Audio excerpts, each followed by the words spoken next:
tremi četrtinami dvoboja ste verjetno zadovoljni, zadnjo nekoliko manj, ampak nekako kakovostna razlika je tista, ki je na koncu prišla do izraza, ko gre za zmago v Vojvodini. Sigurno, rad bi čestital ekipi Vojvodine na zasluženi zmagi, kajti nekako smo v prvem polčasu presenetljivo dobro igrali v napadu, pa tudi v obrambi.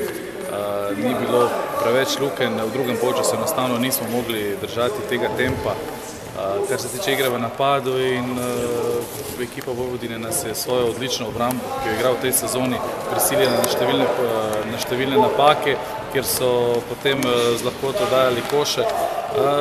Mislim, da je sigurno zaslužena zmaga Vojvodine, za nas pa mislim, da tudi zelo dobra tekma, kajti moramo pogledati, analizirati in videti, kje smo delali napake in s tem popraviti igro za naslednjo tekmo.